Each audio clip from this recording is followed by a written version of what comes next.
know that all of you have come from all corners of the country. He said, I will talk to Vice Chairman Sab and I'll take just 15 minutes and I will address you. As you know, he doesn't need an introduction and he doesn't like a formal introduction because it is like stating the obvious and the prominent. And nevertheless, sir, in spite of your busy schedule, you are here and it has raised the standards of this conference and you are a great source of inspiration to us. We are grateful for your encouraging presence, sir. The minister has to attend a consultative committee, so he will make his opening remarks and leave. And friends, ever since its inception in January 2015, NITI Aayog has been the guiding force behind the spirit of strengthening cooperative federalism. To tell you more on this and forthcoming initiatives, Vice Chairman NITI Aayog, Shri Arvind Panagriyaji is here. It's my privilege and honor to welcome you, sir. First, the Honorable Minister will address and then the Vice Chairman will take over. And you know the points of order, I won't repeat. We will first give the opportunity to people from the regional media. Over to the Honorable Minister.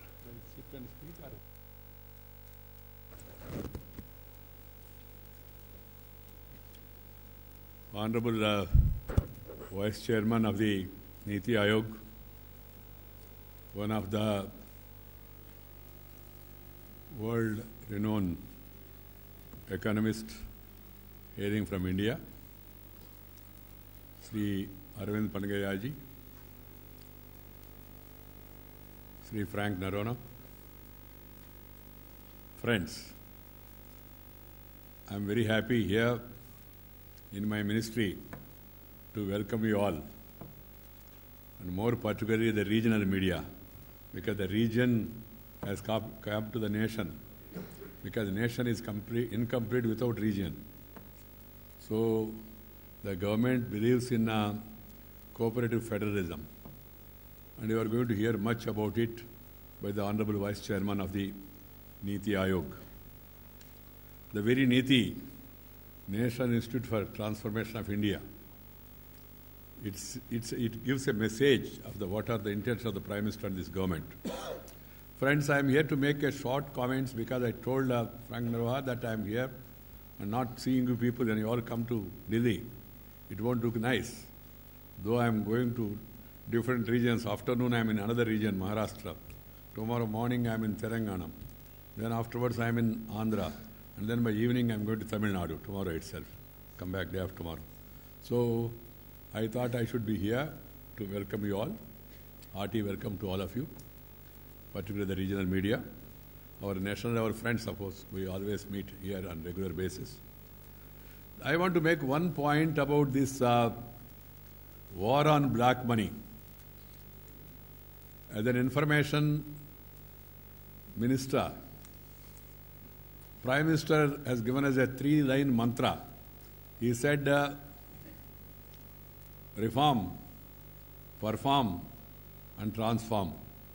Then I said, sir, I will add reform, perform, transform, then we inform as Information Broadcasting Ministry.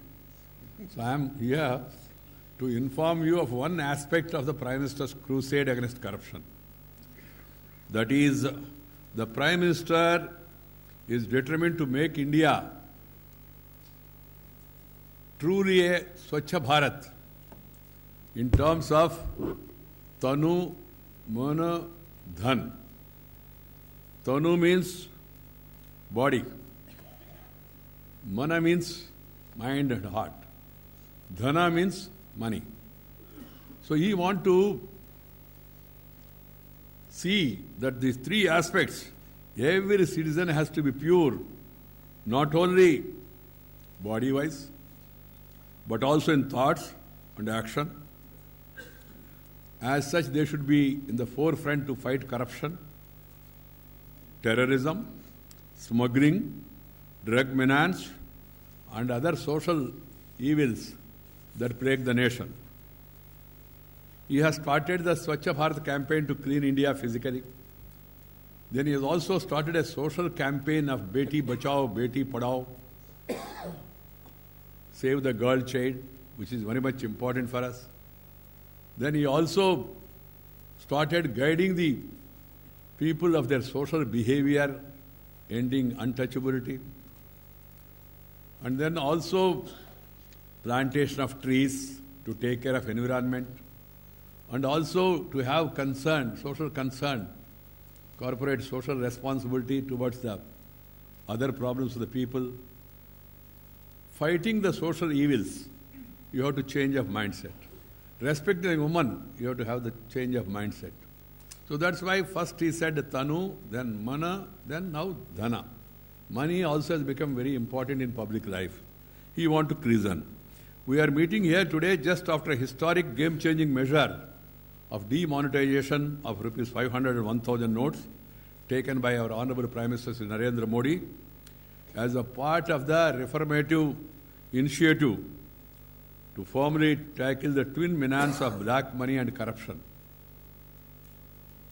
This is the noble task he has taken up upon himself from the day one. कुछ लोग कह रहे अचानक कर दिया, पहले बताए तो छिपाते थे. Some people are saying they should have been given advance notice. Advance notice for what? I am not able to understand. See, when we came to power, please note, economy was in a bad shape. I am not making political criticism. There was fiscal deficit, there was revenue deficit, there was trade deficit, there was current account deficit, above all trust deficit. That has been taken care by our government, number one. With macro and economic indicators looking much better now, the International Monetary Fund has forecast the Indian economy is expected to grow by 7.5%. And India grows, the benefit should go to the common people rather than again reaching the rich. The FDI inflows have increased by 29% during April-March 2016 to 40 billion as compared to the same period last year. The foreign exchange reserves are at 367.14 billion in the week up to October. So what I am trying to say is the latest decision to demonetize was not taken in isolation. Through the announcement was sudden. Though the announcement was sudden, it was part of several steps. Number one, the first cabinet meeting of the Government of India held on 27th May 2014. First meeting. Number one agenda in the cabinet was constituting SIT, Special Investigation Team under Justice M.B. Shah to tackle the menace of money slashed abroad. That's the first decision. Second was black money, undisclosed foreign income and assets and imposition tax 2015 came into effect on July 1st, 2015. Second. The third step was including the constitution of a multi-agency group into Panama paper leaks, joining global efforts to combat tax evasion and black money by joining Ministerial Competent Authority Agreement, multilateral, in respect of automatic exchange of information, AEIO, and having an information sharing arrangement with the US under its Foreign Account Tax Companies Act, FATCA. Fourth, India entered into a double taxation avoidance agreement with several countries, including tax havens like Mauritius and Cyprus. An automatic exchange of information agreement was also negotiated with Switzerland to clamp down on black money. Fifth, recently, income tax declaration scheme was also implemented, and the Prime Minister has warned personally through Man Ki Baat that please cooperate because this will be the last chance for tax evaders. That is the advance warning. What else you need? He has said it in many words in the Man Ki Baat. With the parallel economy assuming menacing proportion, black money being used to fund terrorism, criminal activities, playing an important role in politics of the country, the government has to take this decisive and bold measure, and this is what is done by Sri Narendra Modi. The historic step is being hailed by one and all, except some vested interests. Yesterday, I used a phrase, dear citizens, don't be panic. If you have valid money, it will not be invalid. if you have valid money, it will not be invalid. Because some vested interests are trying to create a panic. By 500 rupees खत्म हो जाएगा, 1000 rupees खत्म हो जाएगा, बेकार हो जाएगा, ये हो जाएगा, वो हो जाएगा. नहीं, बेकार नहीं हो जाएगा, वो साकार होगा. मगर उसको आकार अच्छा है तो उनका प्राकार भी ठीक है तो ऑटोमेटिकली वो साकार होगा. माने if you have hard earned money, accounted money, and still the notes are there with you, there is no problem in exchanging those notes. Please take it from. I would request all the media, particularly electronic media, nobody, of course, I am told, except from 495 channels, one channel from Tamil Nadu. Other than that, all channels are praising the step taken by the government. But some of them are devoting more time saying that यहाँ ये हो रहा है, वो दिक्कत है, ये दिक्कत है. ठीक है, दिक्कत है, अच्छा है. वो दिक्कतें को सरकार एड्रेस कर रहे, मगर उसी को हाईलाइट करना, जो मुख्य जो उद्देश्य है उसको थोड़ा कम करना, इससे देश को फायदा नहीं होगा. I don't know, some people are saying you should have given us a notice and this is like emergency. What is emergency? I am not able to understand. What is emergency? Things are all moving. Cars are moving, trains are moving, metro is moving, rail is moving, people are moving, minds are moving. Everything is moving except black money. Everything is moving. I have not seen anything coming to a halt anywhere. So how can you call it as emergency? Absurd. Secondly, who is worried? Smugglers are worried. Armed dealers are worried. Drug menace fellows are worried. And also counterfeit currency fellows are worried. Other than that, nothing to worry. Some people are saying किसान को नुकसान होगा. किसान के पास काला धन है कहाँ भाई? एक तरफ आप कह रहे किसान के पास धन नहीं इसलिए आत्महत्या कर रहे, दूसरी तरफ आप कह रहे किसान को, एक किसान के साथ अन्याय होगा ऐसा कमेंट करना. एक impression is being created in the country that as if Kisans are having a lot of black money, it will be difficult for them. Don't insult the farmers. I am also a farmer. They don't have any black money. Agriculture income is not taxable. Please understand. So no farmer need to worry. He can show what he has been showing and then have free exchange of money. Second, they are saying poor will be affected. पूर के पास इस देश में हजार note और 500 note इतना है क्या? Do the poor people of India have that much bundles of 1,500 rupees notes? So they will be difficult for them. On one side you are saying poor is neglected. On the other side you are now saying no, poor will be affected. How can these two things go together? So friends, there are small issues. Then the toll gate issue was taken care, hospital issue was taken care, and then ATM issue has been taken care, other issues. And now today you have the new thing also. The only difference you could see in the new currency is, earlier Gandhi ji used to be there. Now in the new currency, Gandhi ji ka chashma bhi hai. Chashma se dekh rahe Gandhi ji. आप इसको white रख रहे हैं, black कर रहे हैं. उसमें है नोट में. So I only appeal to all, including media and opposition parties, please don't create unnecessary apprehension in the minds of the people. Genuine problems are being addressed. There is regular monitoring of the situation by the Finance Ministry, Reserve Bank, and all these are part of the Prime Minister's ease of doing business, reasoning the public life, and also as a I&B Minister, ease of doing business, I will only make one small announcement and conclude. A total of 963 channels, including teleports, are going to be benefited by one decision taken by my ministry, ease of doing business. What is that? Every channel, every year has to do an annual renewal. Every channel has to do an annual renewal. You have to pay money, apply, and then get it processed, and then your annual this thing is renewed. We have decided now to completely do away with the process of obtaining an annual renewal for TV channels in the current form. What will happen?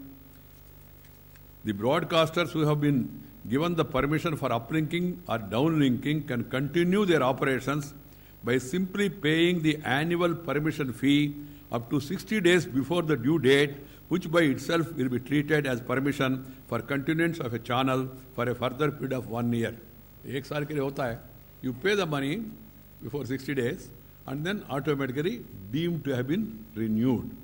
This arrangement is a major relief and part of the ease of doing business. My ministry is fully committed to the vision of the Prime Minister to promote ease of doing business, and what we are doing is part of the reform, perform and transform. Friends, there is going to be a State Information Ministers Conference, December 8th and 9th. 9th and 10th. December and 9th and 10th this year, there is going to be a State Information Ministers Conference after a long gap. And we will all be meeting together. What are the problems faced by the Information Ministry, broadcasting issues, other issues. We'll be discussing threadbare and we'll be arriving at some good conclusions which will help the sector to grow further. This much from my side. I would like to thank PIB and also thank Sri Honorable Arvind Pargayaji for giving me this opportunity. Because in fact, I have usurped in and took some of his time. I have to attend the consultative committee meeting and then go to Mumbai. That's why I'm not able to spend much of the time with you. But anyhow, I'll be regularly available to you. Wherever I'm coming, I normally meet the press because it's part of my responsibility. Thank you very much. Namaskar. Thank you, Honorable Minister, sir. Thanks for your time and attention. Thanks. You stay back, please. Right. Don't worry. This PIB thanking the minister is like wife thanking the husband. Saying, sir, you have come to home, sir. Thank you very much.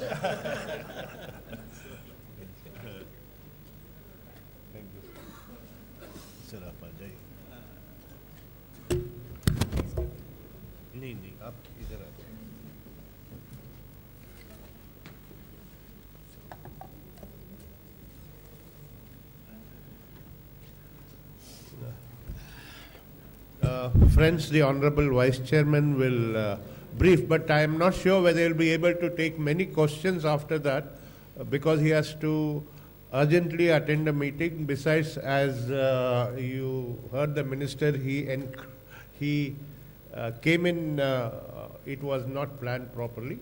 So if you have questions, please send it in writing. Whatever we can accommodate, we'll accommodate. Thank you. Our minister is a very, very tough act to follow.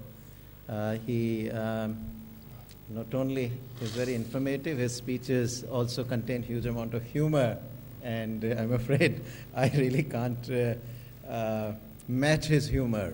So hopefully at least I can have a little bit of content. I thought, there remains, when I go to the states and speak to journalists, etc., I find, there remains still a lot of confusion about, what has happened after the Planning Commission was replaced by NITI Aayog. So I thought maybe what I would do is tell you in about 10 minutes or so what change has happened and what NITI Aayog has been doing and what its mandate is, etc. I could also tell you about the economy, what the Prime Minister has done in terms of the economic reforms, the kind of transformation that is underway. But maybe we can take that up in the Q&A. I will have some, I have to leave at 11. So if I take 10 to 12 minutes in my remarks, then we can use the rest of the time for Q&A. So maybe if there are any burning questions you have on the economy, I'll take those during the Q&A. Is that okay? Okay. Yeah. So, first of all, the Planning Commission. Planning Commission had two kind of major activities. One was it wrote 5-year plans. And second, it allocated fairly large sums of money to the states for the state plans. Both of those activities have been now discontinued. 12th 5-year plan would be the last 5-year plan, of which the current fiscal year, 16-17, is the last year. And instead, we would now be writing, we are actually already in the process of writing a 15-year vision 7-year strategy and a 3-year action plan instead. So that's the first.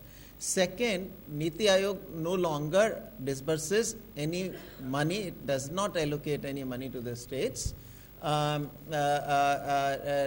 What has happened is that the 14th Finance Commission recommended that from the divisible pool, instead of 32%, which was disbursed previously to the states, which was devolved to the states previously, under the 13th Finance Commission, be raised to 42%.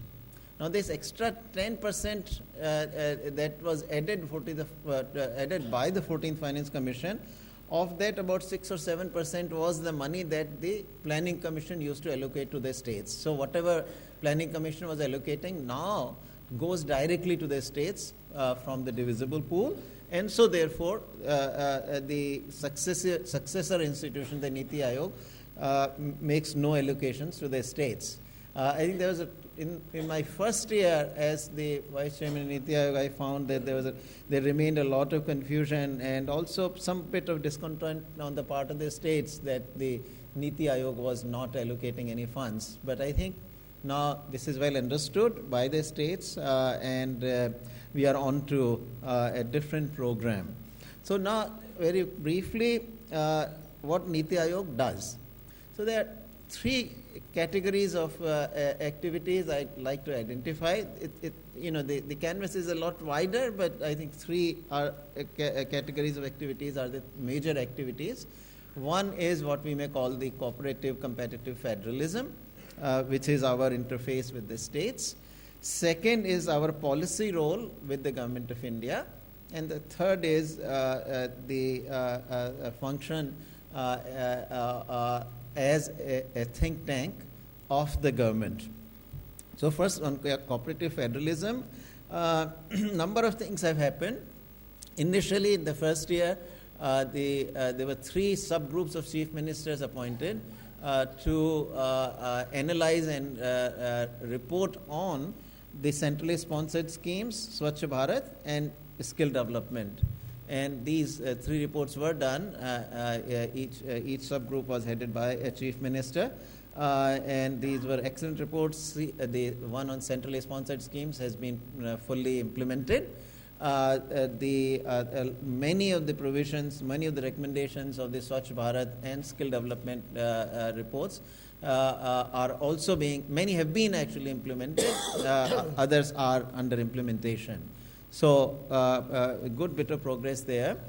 The Prime Minister had also appointed 2 task forces, or really it was the Governing Council which had appointed 2 task forces, one on agricultural development and the other on poverty elimination, which at the NITI Aayog I chaired, but the Governing Council had also said that parallel task forces, both on agriculture and poverty alleviation or poverty elimination, be set up in the states. So there were parallel task forces set up there. We worked with the states. Finally, those final task force reports have also been released in the form of some papers. The actual reports are yet to be kind of printed and circulated, but they are almost 95% or more same as the form in which they were circulated as occasional papers. During that process, of course, we interacted very intensively with the states. The preliminary papers were, we went to the states. I myself actually went to 4 or 5 of these states where we then brought in the neighboring states. So some western states we had one consultation, southern states we had a consultation, northeastern we had another, central we had another. So for each of these, we interacted very intensively. So that was part of the work done. Now, we also have the mandate to spread the best practices. So today I find actually that many of the states are far ahead of the central government, and they are doing experiments successfully, scaling them up. And so what we also try to do is identify the best practices with the cooperation of the states, and then we try to spread them over the other states. So two particular instrumentalities that we have used are, one, we have brought out a very big book on best practices. We selected about 60 or so best practices from different states, and and this book has been very well received, gone to the chief ministers, chief secretaries, central ministries here, and there have been requests for multiple copies from the states as well as the central ministries. But we also, what we do is bring the ministries or the secretaries from the various departments to Delhi sometimes. Sometimes we go there to the states to discuss what these best practices are. We also twice a year have conferences of the chief secretaries on specific subjects. So now the role has really become much more, again, very think tank kind of institution, where we try to disseminate the best practices, we identify the best practices. Also with the states, we try to bring about reforms. As you know, there is one long list called the state list in the Constitution, on which there are subjects on which only states can legislate. Agriculture and land issues also, some issues are actually only state issues. So these are land related, mostly agriculture related also. Then there are concurrent list subjects, which includes labor. So in these areas, we have actually tried to also push for reforms. Soon after I came, I started talking about land leasing, relaxing the land leasing laws. And since there was a very strongly positive reception from the states on that subject, I appointed a committee to draft a model land leasing law, which has been done, and that has now been adopted already by 2 states. Madhya Pradesh has already put in place a land leasing law, which is very much along the lines of our model law. UP has done the same. Odisha has a draft which it will be bringing very soon also to the assembly. So some of the other states are considering, other states are also looking at the model law. Similarly, we have tried to spread the labor law reforms that initially Rajasthan carried out, but now has spread to Gujarat, Andhra Pradesh, Haryana, and Madhya Pradesh. Our current push, very big push by member agriculture, member of NITI Aayog, specializing in agriculture, Professor Ramesh Chand, is on agriculture. So particularly agricultural marketing. What has happened over the last many decades is that the farmer ends up getting a very tiny fraction of the price that the final consumer pays. And so if we are going to double the farmer's income by 2022, as the Prime Minister has set up as his objective, I think one of the key policy measures has to be that farmers begin to receive a better price for the produce that they sell, a larger fraction of what the consumer is paying. So there's a whole host of reforms to be done on Agricultural Produce Marketing Committees Act. This is a reform which was initiated under Prime Minister Vajpayee originally, but did not quite spread as well as it should have. So the matter has now been taken up very actively again by the NITI Aayog. So that's the interface. Well, one last thing I should mention on cooperative federalism is also that we adjudicate between the states and the central ministries. So there are often many pending issues of the states which have not been cleared by the central government needs to send answers, but these are lagging behind and all. So generally what we provide a facility under which the state can collect all its pending issues. Generally these are 25 to 30 issues that they collect together and they can send it to us. Then we do some homework here with the ministries. Once we have done our homework, we bring the states and the central ministries together. I sit in the meeting, and one by one we take up the issues and clear them. This is a very successful program. About 90-95% of the issues are very satisfactorily resolved within that period of about 3 hours or so. So that's our matter on the cooperative federalism. On policy reforms, I'll tell you a few things we have done very recently. So we have pushed very strongly the closure of many of the sick units. That's something that has been talked about for decades, but has not happened. It's now happening.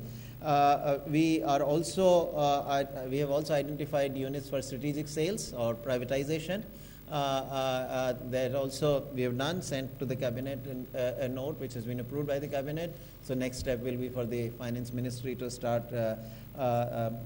privatizing these enterprises, public sector units. We are also pushing the reform of the Medical Council of India, the Indian Medical Council Act 1956, which is now very much outdated, in big need of reform. So it is being reformed wholesale. There is a new medical commission, medical education commission that we have recommended, and that would pretty much revolutionize the education sector. The bill has to now actually go to the cabinet. After approval by the cabinet, it goes to the parliament. But there is a very substantial consensus in this area. So I'm pretty hopeful that what we are recommending will pretty much go through the parliament. We are also next looking at many of the autonomous institutions that exist in the system, what they are doing, what efficiency, are they efficient, are they required. So that's an area under review currently. There are also issues of education reform, higher education in particular. The Prime Minister has given us the charge to pilot the program to convert 10 public and 10 private universities into world-class universities. Then there's also issues of reforms of University Grants Commission and the AICTE, so that also we are looking at. Final last area, think tank function. So here we are at work. We are creating internal capacity for research, internal capacity for carrying out that think tank function. Two things I should mention that we have done. One is the best practices book that I mentioned earlier. But also we started now what we call the NITI lectures, Transforming India. This is a very high-power series of lectures we are organizing, which is attended by the Prime Minister, the entire Council of Ministers, and the 3 top layers of the bureaucracy, all the secretaries, additional secretaries, and joint secretaries. This is about Prime Minister wanting to bring in fresh insights from the world's top experts, who then come and give a lecture. There is a panel discussion followed by it, then Q&A. This is a very important series. Our first lecture already happened here. Deputy Prime Minister of Singapore gave the first lecture. Second one is going to be given by Bill Gates on technology and transformation. So that's our kind of think tank function in progress right now. And let me conclude with that and open to Q&A. Thank you, sir. Friends, we have 15 minutes roughly. Let's start with number 40. Yeah. Dr. Panagria, this is Sajid Mangad here from Bloomberg Quint. I just, as an economist, I want your views on what kind of impact the economy will have because of demonetization. We have seen nearly 86% of our value in currency being taken away and been replaced by newer currency notes. But in the transition period, what kind of economic impact will be there? Yeah. This is a very, very good question. So right now, much of the debate and discussion we have seen is focused on the black money and cleaning of the black money. So that, of course, is a very positive step. Now, but there are a lot of subtle things that will happen as a result of it, which is why I think this is a very, very good question. One thing that is going to happen, of course, is that now the transactions will begin to move into the white economy. What this will also mean is that transactions will now go much more through the banking system. Savings that were kept in different forms, particularly in the form of these currency notes and all, they would now move into bank deposits. So we'll see some surge in the bank deposits. There is also issues here of money supply, right? So money supply, which the M1, if you think in the economic terminology, which is the narrow reserve money, that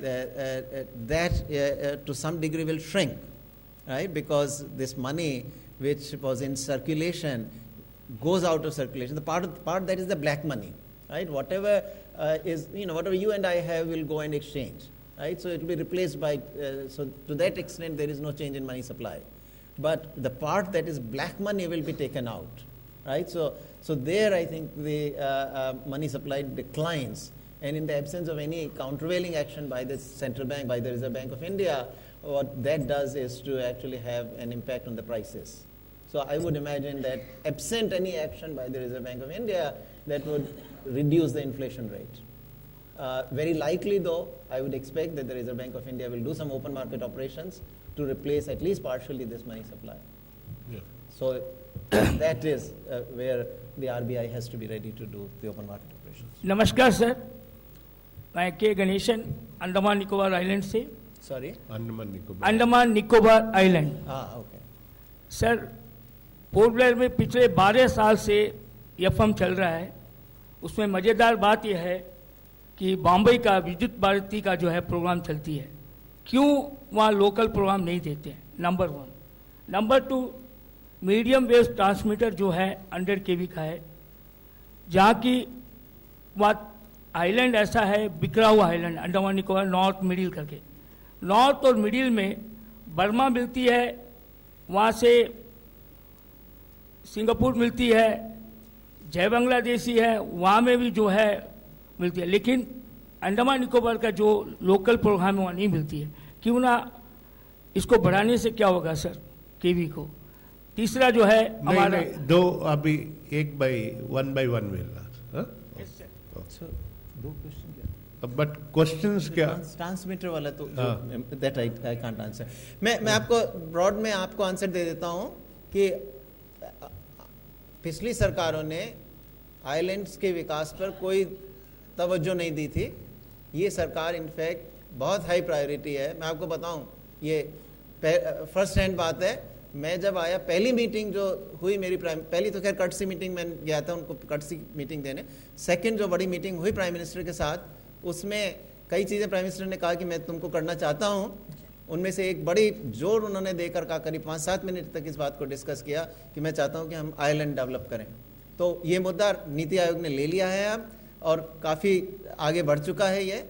आप देखेंगे कि आने वाले समय में अगले 1 से 2 साल के बीच में अंडमान निकोबार में काफ़ी कुछ जो है सरकार विकास का काम करेगी। क्या नंबर 1 क्वेश्चन क्या है, और एक बार रिपीट कर लीजिए प्लीज। एफएम जो है पिछले 12 साल से चल रही है सर। एफएम पिछले 12 साल से चलती है। मतलब एफएम रेडियो, एफएम रेडियो जो है पिछले 12 साल से चलती है। उसमें जो है अंडमान निकोबार द्वीप में मजेदार बात यह है कि वहाँ विद्युत भारती, बॉम्बे का विद्युत भारती चल रहा है। क्यों वहाँ का लोकल प्रोग्राम नहीं ये करते? अच्छा, ये ठीक है। इसमें ये तो मैं ये मुद्दा हम उठा देंगे यहाँ पर। मुझे इस विषय में कुछ पता नहीं है, ठीक है sir, directly.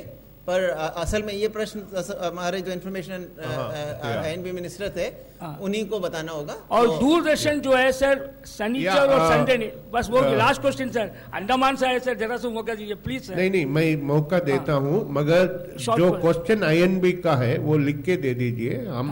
Okay sir, thank you sir. ठीक है, ओके। हाँ please. Sir, I am Neeraj Romitra. I am Executive Editor, Daily Excelsior newspaper from Jammu and Kashmir. I want to know about the views of the working of NITI Aayog as far as Jammu and Kashmir is concerned, particularly 2 areas, like most of the centrally sponsored scheme, though the ratio of the funding is higher, but still there is a failure in that area. And secondly, you have launched skill development programs, including UDAN and other projects. Even those, the success rate is quite low. It has failed to achieve the desired results. So on both aspects, if you could highlight. I have a connected question with this.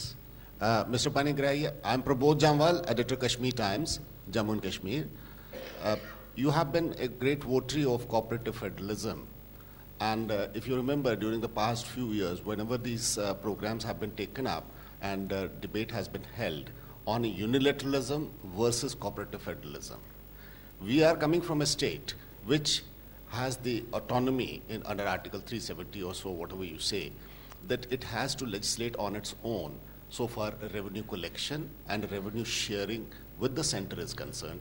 What are your views on this particular subject when we say we will devolve and allow more autonomy to the states so far planning at the local level is concerned, and how do we blend it when NITI Aayog takes a new turn in terms of economic revival and federalism? Yeah. Thank you. Look, as far as finances are concerned, NITI Aayog is no longer involved really, other than advisory. So if the states come to us with the representation, we have those representations examined, and virtually always we are the sympathetic party to the states. So we try to, within the parameters that we see reasonable, we try to advocate the case of the state to the ministry. So many states now do write to us. Even if they write directly to the finance ministry, they copy it to us. So we do try to, push what we can. But it has to be a good case. Because, if the case is very weak and, where the case is being made on older areas, for example, that, there used to be these other funds that the Planning Commission used to have, those funds we don't have. So if anybody says, well, this fund, these money used to be given, we should be given, there's not very much we can do on those. But there are other very reasonable issues that the states come with, and on those we generally go in and make the state's case to the finance ministry. Friends, I'll make this the last question. Kindly bear with us. As I told you, please write your question. We will send it to Vice Chairman through my officer, and you will definitely get a reply. No need to worry. Mr. Panagaria, I'm Sina from Calcutta. So you said that under the 10% extra award by the 14th Finance Commission for the states, 6 or 7% represented the whatever the Planning Commission used to give to the states. What about the balance 3-4%? That was extra. That balance was actually extra. So the 14th Finance Commission did actually in absolute, did actually increase the devolution from the divisible pool to the states. Okay. Thank you, sir. Thank you, Honorable Vice Chairman. Sir, we would have liked to have you for a longer time, but for your urgent engagement, and also we had to dovetail Honorable IMD Minister's presence here also. Friends, as I again repeat, please write your questions. We'll take it up. Well, thank you, Honorable.